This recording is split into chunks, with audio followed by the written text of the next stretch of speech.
All right, this is breakout of the browser with HTML5. Although I don't think we should call it HTML5 anymore. I'm not sure that that's like still a thing, so we'll just call it HTML or the web platform.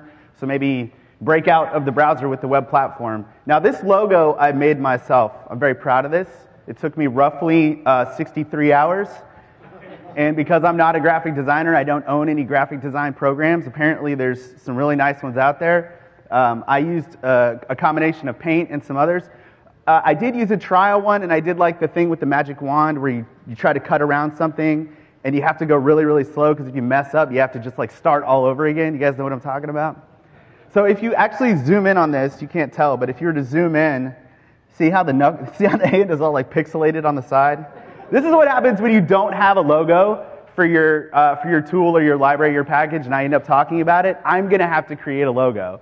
And the one prior to this was in word art, so this is actually like a vast improvement. But I almost changed the title of this presentation to Pixelated Knuckles, just because of this horrible, horrible graphic here. All right, this is Breakout of the Browser. I'm Burke Hollins. I'm a developer advocate. I work for Telerik, and specifically I work for the Kendo UI product team. And I'm a developer advocate, which means that I write a lot, I speak a lot, I build a lot of little demo apps and write about them and then throw them away, and kind of work with the engineering team to figure out what's good, what sucks, what do we need to change, what do developers really need to be awesome. And you can find me on Twitter. In fact, if you get nothing else from this presentation at all, if all you take away is my Twitter handle, we'll count that as a win. All right. This is our agenda for today. We've only got 40 minutes, and I've got 75 minutes of material, so we're going to see how this goes. First of all, we're going to talk about what packaged apps are and why you should even care about them and that they exist. We're going to talk about how I got here and why I should be on the stage talking to you about packaged apps, what gives me that authority.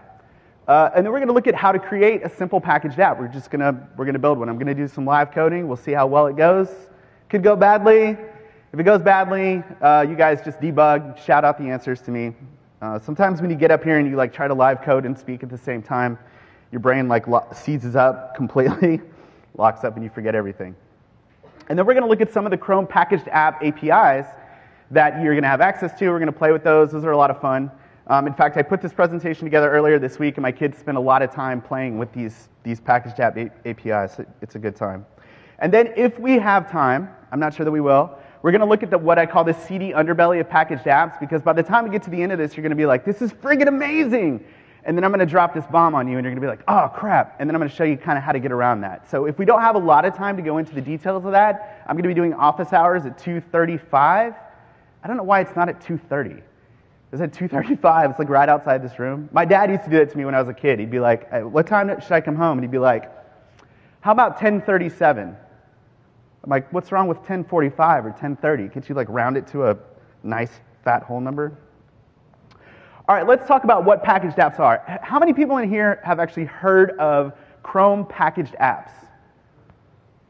All right, so that's more hands than I was expecting. You are probably familiar. I think everybody in this room knows about Chrome extensions, right? These things are prolific. We've all got them. It's what makes Chrome more than just a browser and incredibly useful. And in fact, I wrote a couple of Chrome extensions back in the day. That was kind of how I got started. I don't know if you know this, but there's an internet Chuck Norris database. It's a publicly accessible API that you can call from anywhere. They have a JSON-P API. They have a JSON API. It's really, really nice. So I wrote a Chuck Norris extension that just gives you random Chuck Norris facts. And I'm a little afraid to click on this because some of them are kind of blue. So if this goes badly, the Bible was originally titled Chuck Norris and Friends. Oh, perfect. And then you can like tweet it, and it doesn't really work that well. There's probably more JavaScript in that extension than there is on this entire page. All right, the other one that I wrote was, so before like JavaScript Weekly and before HTML5 Weekly and before really Hacker News was like big everywhere, there was Elijah Manor. And Elijah Manor used to get up every day at like 2 in the morning and scour the web for new stuff in JavaScript and HTML5, and he would tweet about it. And so he doesn't do that anymore, but I wrote him this extension that like puts his face in the toolbar there. And then when you click on it, it gives you like his latest tweets here. The funny thing is that this Chuck Norris extension is by far the most popular piece of open source software I've ever created. It has more downloads than the actual useful stuff or stuff that I think is useful at least. You may also know about installable web apps, or as Alex Sexton calls them, a website with a way uglier URL. And the reason why he says this is a good example of this is TweetDeck. So you know what, these are installable web apps, right? They're on your Chrome page and you can launch them and they come up, and it's kind of like a web app except for it has this like hideous URL here. This is what he's talking about. And it's funny because it's really just the same. That's the exact same. There's no difference, right? And actually there is a little bit of difference. There's a manifest file, there's some permissions, so like you can tell people that you're going to access their file system. You don't have to ask them every time. So there's some metadata that goes in there. I mean, it's more than that, but I think everybody's familiar with these concepts. Let's go back here. But packaged apps are not really the same thing at all.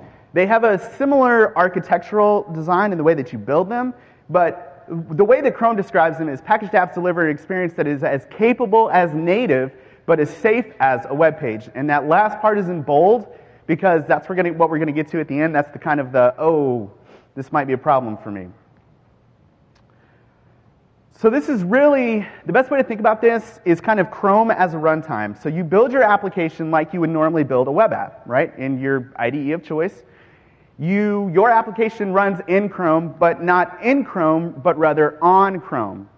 So not in the browser, but outside of the browser, like a native app. You have access to the dev tools. The full-on dev tools are available for you.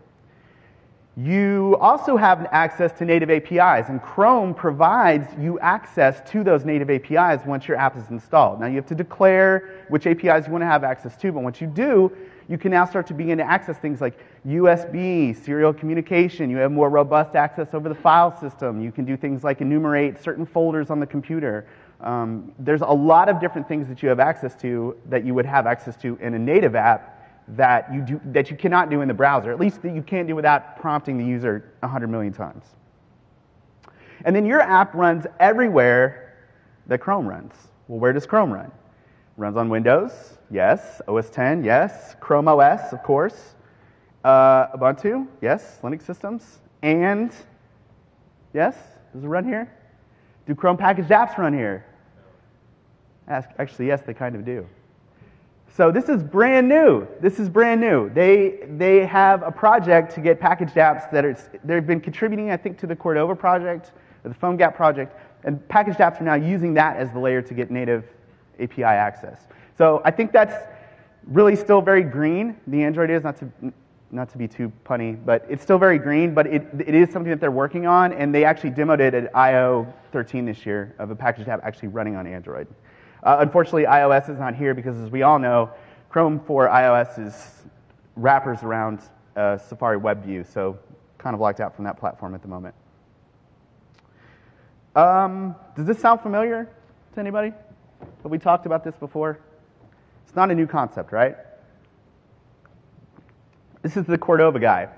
So this is this whole idea that we've had for so long, which is HTML5 is rad, we want to use it everywhere, and we have things like Cordova and PhoneGap that enable us to do that, and this concept has been around for a really long time, but it kind of begs the question of, there's been a lot of controversy around Cordova and PhoneGap, especially recently, and when I say that, I'm speaking in terms of performance. And so it kind of begs the question of, then why should you really care? If this concept is not new and we're not talking about something that hasn't already been done before, then is it really that big of a deal? Is it really going to catch on? Yesterday, a good friend of mine, Brandon Satcham, gave a talk on the secrets of awesome JavaScript API design. How many people were in that talk here? Just a couple? For those of you who didn't, you need to go and watch. I think these talks are available. They're recorded afterwards. You need to watch that talk. It's outstanding.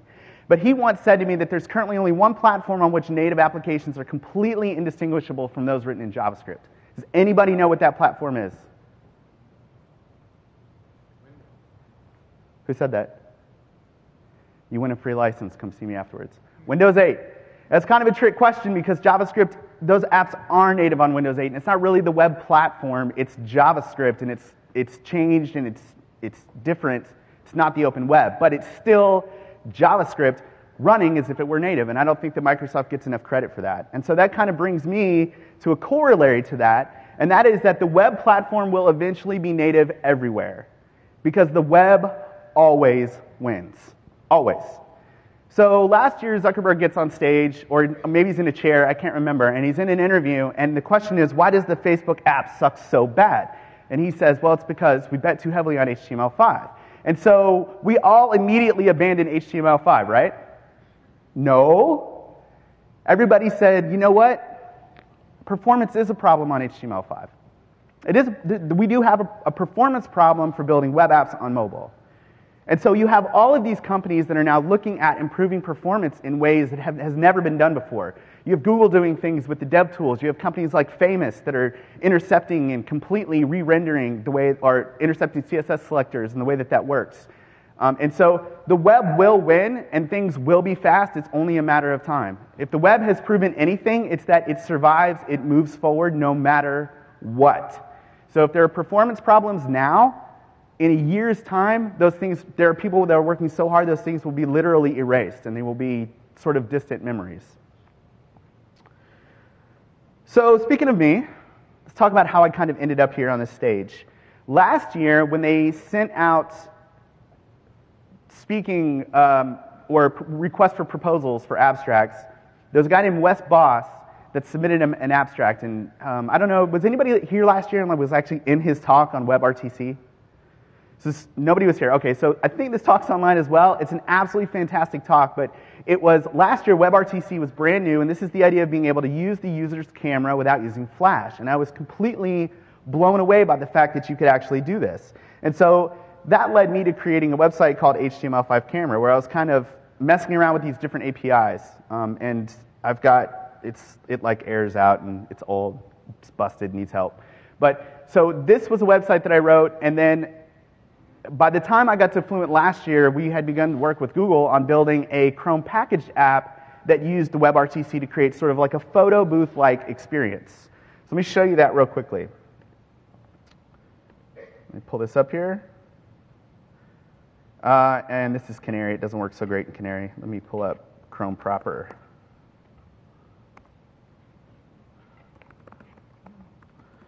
Two extensions. Let me load it up here. All right, so this was the photo booth application that we created. And this is a Chrome packaged app. What you're seeing right now is the same app that ships by default on a Chromebook or a Chrome Pixel. This application runs on Windows, runs on OS X, it runs anywhere that Chrome runs. And it's running outside of the browser. You can see it now. I launched it from within the browser, but they're working to make it so that you can launch it from just a shortcut on the desktop. And I believe in Chrome OS you can already do that. You can say launch from shortcut on desktop. There are different filters you can apply, and this is all like WebGL effects. So this is the real reason why you should buy a Chromebook Pixel. So you can get all these amazing. And all of these animations, all of this is HTML5. These are all CSS3 transitions, this flip, I mean all of this. And there was a lot of performance optimization that we did, and we learned a lot in the process of building a roughly 5,000-line JavaScript application that is a Chrome packaged app. So I think the next thing that we need to do, we talked about packaged apps, is we need to take a look at what it's like to actually build a packaged app and what that takes. So let's hop over here to the terminal, and we'll do some live coding. It should be fun. All right, we'll do the hello world example, but we'll do a twist on it. So to get started, we really need 3 files. The first file that we need inside of this hello world directory here is we need a manifest file, and this is a JSON file. We're also going to need a script file that we can launch when the app launches. So the manifest file is going to specify this background.js file to launch, and the background.js file is then going to load up our initial page. So we need an initial page. So I'm going to create a HTML page. All right, that's all the files we need. So let me open up Sublime Text here, and you can see I've got the 3 files. And the first one that we need to do is we need to create the manifest file. So this is what the manifest file looks like. It's not that complex. It's just JSON. Provide a name and a description, and the version, of course. And the version is for the store, right? So that when you increment your version number, the store knows that the user needs a new copy. And the manifest version. Manifest version 2 tells Chrome that this is a packaged application. And then this whole app, background and scripts, this is where we're telling the Chrome packaged app, when you launch, load up and run this background scripts file. So in this background.js file, we need to actually create the window and open it up and tell it what the content is. So let me save this, go over here. And I realize I'm cheating with snippets, but you guys don't want to watch me code. It's horrible. So here we're doing this Chrome.app, part of the Chrome runtime, creating a window, the main HTML, and then I'm setting some default properties on it, right? So width, the height, we can set the min width, the min height, and then its position on the screen when it starts up. And if we wanted to, we could attach a callback and make it go into full screen automatically. I mean, you have a lot of control over the way that the window looks. So now that we've done that, we need to add some content to our main file. So this is just an HTML file. We don't need a title here. And then we'll just do hello world. Like this. Now, how do we load this into Chrome as a packaged app? We come over here to Canary. I already have extensions open. Just load unpacked extension. And if you have Chrome and you have never gone to Chrome//extensions, it looks like this. Click developer mode and you'll get these two buttons here. Load unpacked extension. And then we just need to find hello world, Google Drive. Let's not do Google Drive. Here we go. And there it is. You can see it just popped in, and then we can launch it. And you can see the DevTools came up because I had them up before, but there it is. Right? So that's how easy it is to get a packaged app up and running. I mean, and then after that, it's just HTML, JavaScript, and CSS, technologies that you're used to. But the whole point of using packaged apps is that we have native access to native APIs, so let's take advantage of one of those native APIs, specifically the text-to-speech. So what I'm going to do is create a new file, and we'll call it app.js. And then, let's see here. Let's wrap the whole thing in a function so I don't get accused of being a horrible coder. And then what we're going to do here is just call one of the native APIs, and they're all off of the Chrome namespace. So we'll say Chrome, text-to-speech, speak. And then hello world. That's all we need. And then we just need to include this file in the main page. Right, just like a script. Include. All right, now, the only other thing we have to add here is that we need to tell the Chrome packaged app that we need permission to use the text-to-speech engine. It doesn't automatically give you the keys to the kingdom. You need to declare what your intentions are and that your intentions are good. So let's come here, say permissions. Did I spell that right? No, I'm missing an M. Come on, you guys are supposed to be my debuggers. It's an array, and we want text-to-speech. All right. So if we did all that correctly, we'll reload it, launch it. Hello world. You're not impressed? Come on. So a good example of using a native API with Chrome packaged apps, but very, very simple. So it kind of begs the question, what other native APIs can I use? Like text-to-speech is cool, but like totally useless for 90% of the people in this room. I mean, it has a very specific use case, but we're not going to all go home immediately and write text-to-speech apps. So let's take a look at some of the other APIs that we can use. By the way, this is a Chrome packaged app, so I can inspect it. I have to be out of full screen or my DevTools are going to go in this. Now, great, now I don't know how to get out. Oh, there we go. So you can see these are just, my slides are actually Eric Bidelman slides from IO 12, which I hijacked and completely abused the CSS on. I feel bad about it, but it happened. Terribly sorry. So let's close this down. So let's see here. What happened to my presentation? Did I close it? We'll bring it back. We won't start from the beginning. Let's zoom over here. And let's take a look at some of our APIs. So you have things like file system access. So you can select an actual file from the computer. And you can see here that I have actually restricted this to just images, right? So then I can bring up a picture from my computer. There's some good ones. This one's good too. And so what does the code for this look like? How hard is this to do?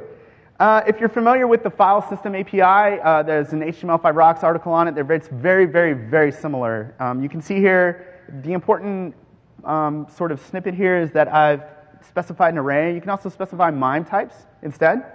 And then we create a reader, read from the file system, and then return that item when it comes back and display it inside the application. Another one is context menus. So you see this context menu here? We can actually add items to this context menu, and then we can handle the clicks on those items, right? So I can come here and say, let's do Fluent, and add it, and then Fluent actually shows up in the context menu. You can also do things like add separators. Now, everything has to have an ID, so add a separator like this, and then we can add a new item. And there's different types, like a checkbox. And then we have those two items, and if I select comp, you can see it stays checked because it's a checkbox type item.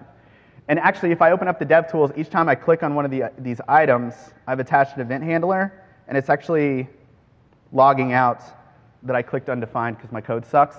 But it's the whole point is that you can capture your click event and get information about what the context menu that you just clicked on. And so if you've ever implemented a web app and you try to implement a context menu, you know that this can suck really, really hard. And so it's really nice to be able to have access to a native context menu. Let's look at another one. Let's do notifications. These are rad, and I'll show you why. So notifications, and I'm speeding up a little bit here and getting through some of the code because we only have 40 minutes. Notifications is not something new, right? We've all seen this before. If you use Gmail and it's like, this app wants to give you send you notifications, and you're like, yeah, that's legit, totally, let's do that. And then it comes up, like this little window comes up, and you click on it, and then it takes you into Gmail whenever you get a new mail. Now, there's a disclaimer that this API only works on Windows and Chrome OS. It works for me on OS 10, but it doesn't work all the way. So I can have like, heyo, extremely important message that I completely misspelled, and we can create the notification, and you see there it goes. But what's interesting, and if I do this, you'll see there's a bunch of them. And what's interesting about this, though, is that these notifications are native notifications, right? And all that we did to do that was chrome.notification.create. And then we can handle the click on those notifications. This is really, really powerful stuff for building desktop applications and tying into native APIs. I think that the reason why there's a disclaimer on this for OS 10, I'm not sure, is because you can't change the icon. Usually you can change the icon, and you can't change the fact that it says Chrome Canary right here in the group, which you wouldn't want that. You would want your own app name. So I'm not sure if that's the reason for their disclaimer, but I could see why that would be important. Idle status. This is an interesting one. So anytime during this presentation that I've been idle for more than 15 seconds, there's a listener in the background, and it watches for that, and then it logs it. So if I stand up here and talk for 15 seconds at least, you'll see now I'm idle, and if I move the mouse cursor, now I'm active again. Now, you can set this window to any amount of time that you want. I set it to 15 seconds because that's the lowest, smallest window, but you can set it to up to, I'm not sure, and you can also actually detect when a user logs out or locks their computer. However, I could not on OS 10 get that to work for me. Bluetooth. This one's amazing. You actually have, and it's only available in Canary, but you actually have access to Bluetooth devices, and not just simple Bluetooth, but like pairing and reading and writing. So if I start discovery here, we'll see.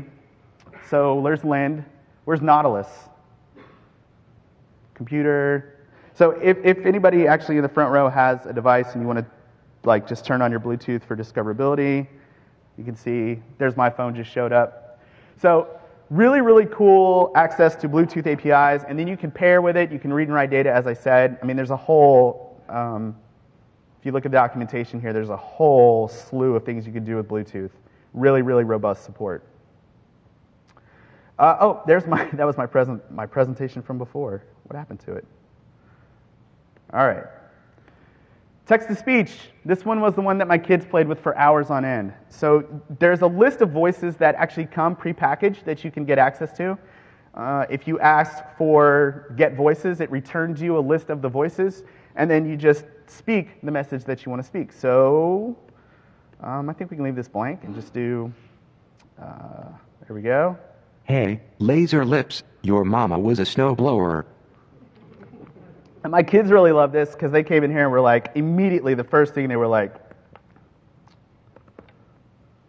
Poop. And then they realized that they could get it to like sing poop, and then it was on. Poop. I was like,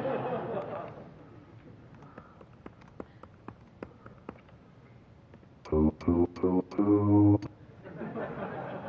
and you can change the rate, so you can make it go faster, and you can also change the pitch to a degree. Poop, poop, poop, poop. I mean, it really never gets old. And to be honest with you, I was encouraging it, right? Like the first time they did it, I was like, that was amazing. Do that again. Let's do more poop. All right, so we looked at the code for that. Very simple, really simple stuff. So, unfortunately, we do have time to talk about the seedy underbelly of Chrome packaged apps. Oh. So if it sounds too good to be true, it probably has a content security policy. What is that? Do you remember this in bold? As safe as a web page? Why is the web safe? It's a giant sandbox, right? You really can't touch anything on your computer unless you give them access. Chrome packaged apps have native access. So we have a bit of a dilemma on our hands, because you could do a lot of damage very, very easily with JavaScript. It's a very dynamic language. Your code can be in string format, and you could evaluate it. You could execute code as JSON from a remote service, right? It would be very, very easy to inject an attack. So how do we make these things as safe as a web app, but as capable as a native app? We lock down a few things. And by a few things, I mean a lot of things. No inline execution of script. You will not be opening a script block and writing code in the middle, right? You can put all your code will be in scripts that are included in the page. You will not use eval. Now, there's some argument as to whether or not you should be doing that anyway. That's not the point. You won't be using it in Chrome packaged apps. You will not be using new function. Now, why are these two things a problem? If you use a templating engine like Dust.js, or for me, Kendo UI, and your templates have logic in them, most of these libraries use new function to compose your template to give it back to you in a speedy manner. And those libraries will not work at all in Chrome packaged apps. Sorry, Twitter. How do you turn off notifications? You cannot display external content through an iframe. Now, you can do it, you can display local content, but that's why I couldn't display Wes Boss's video. I had to just link to it. You can use this thing called a web view that they provide as an alternate, and there's documentation for that on their site, similar to an iframe. And there's a lot more stuff that I can't remember, and you don't really figure it out until you get there, and you're like, oh crap, I can't do that, and then you have to figure out a workaround. So, this sucks. Hard. It feels very restrictive when you first start working with it, when you can't do these sorts of things. But there is a workaround, and it's called the Sandbox. So just as the web is a sandbox, Chrome packaged apps provide something called a sandbox. You can designate a page as a sandbox page, and then all restrictions are off. Do whatever you want. However, there is a huge gotcha, and that is that they have no access to native APIs at all. So, freedom comes at a great price. You may have your freedom, but you may not touch the native APIs. That doesn't work, so what do? My solution, a combination of post messaging plus pub/sub architecture equals an open source library that I wrote based on some code that I unashamedly stole from the Dojo guys, and I call it the PKG plugin. You can get this plugin on GitHub. You can download it. It's very, very small, And let me run through a demo of exactly how this works.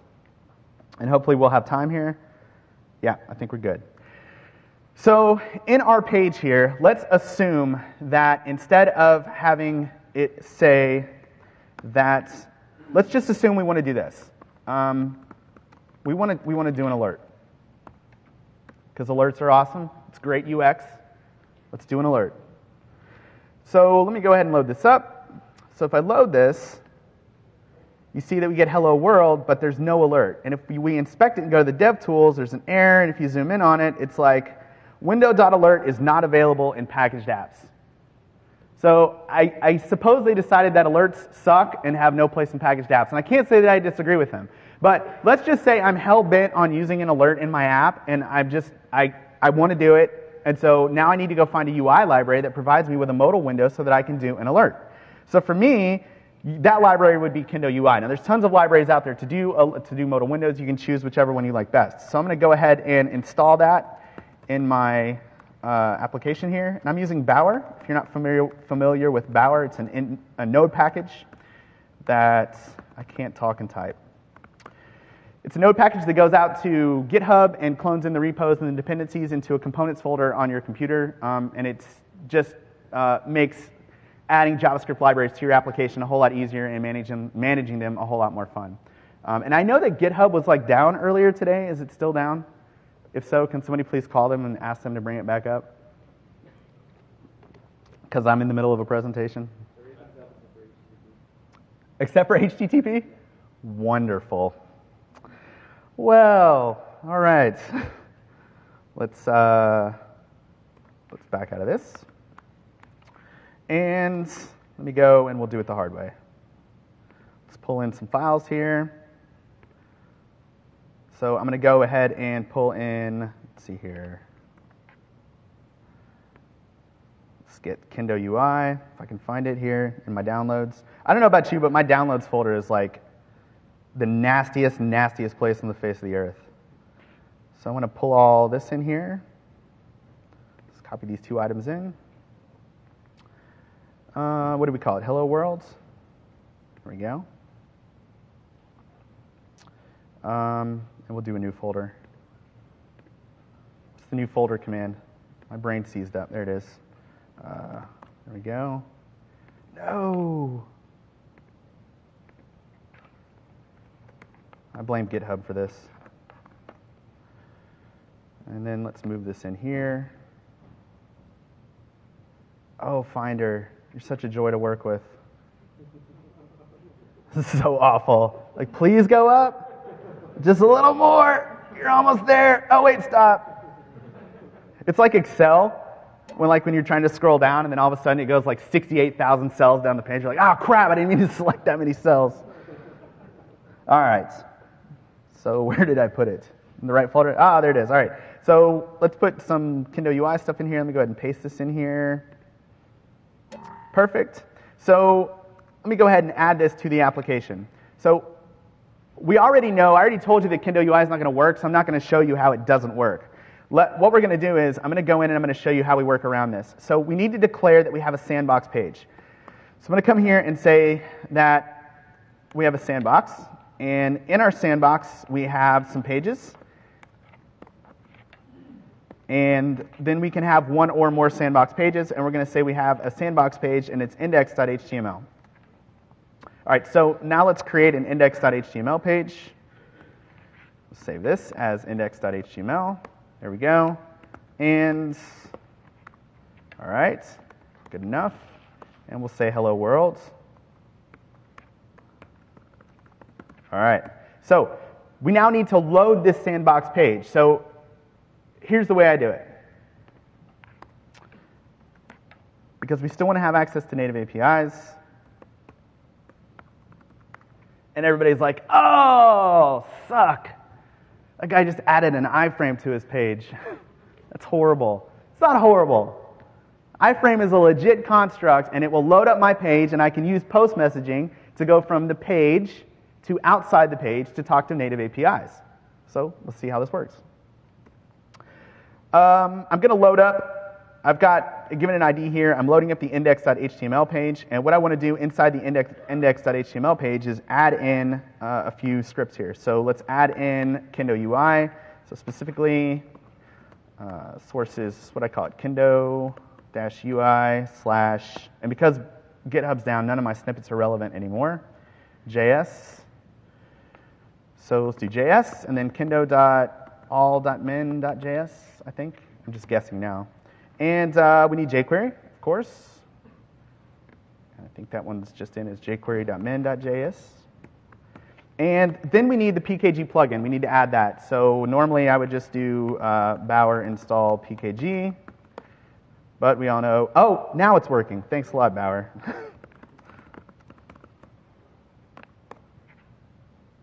Yes, sweet. All right, so put it in the components directory. Yes, rescued. Now I can use my snippets code faster. And let's include the PKG plugin here. All right, components, PKG, pkg.js. All right, and in the main file, we need to include the same file. So we need jQuery. Let's do, there we go. We don't want Kendo though, because it is a jQuery plugin. And then we want the components PKG, pkg.js. All right, we have 2 minutes to finish this demo, and I doubt it's possible. So what we'll do here is come over here and do the best we can. Yep. Perfect. All right, and then inside of here, we can actually now use inline scripts. So we can do this. Right? This is cool. We can now do this because we're inside the sandbox. So I can actually create an element like this, and we'll just say hello world, and we'll just call it, we'll just use a Kendo window construct, which is just a modal window element. And inside of that, we'll say that it's modal. That's true. And then we'll get a reference to it. And then we will center it and open it. Woo! All right. Now, what we have got here is now the ability to use Kendo UI inside of the PKG plugin, inside of a Chrome packaged app. So let me go ahead and refresh this here. And of course it doesn't work because I mistyped something. So I'll tell you what, since we're out of time and I was trying to squeeze all this in, if you're interested to see how we can use post messaging to kind of get around the restrictions of Chrome packaged apps, I'm doing office hours at 2:35, and we'll run through a fuller demo of the PKG plugin. But I'm going to be respectful of your time. It is right on the button, and I think it's lunchtime, and there's nothing worse than running into lunchtime. So thank you very much. I really appreciate it.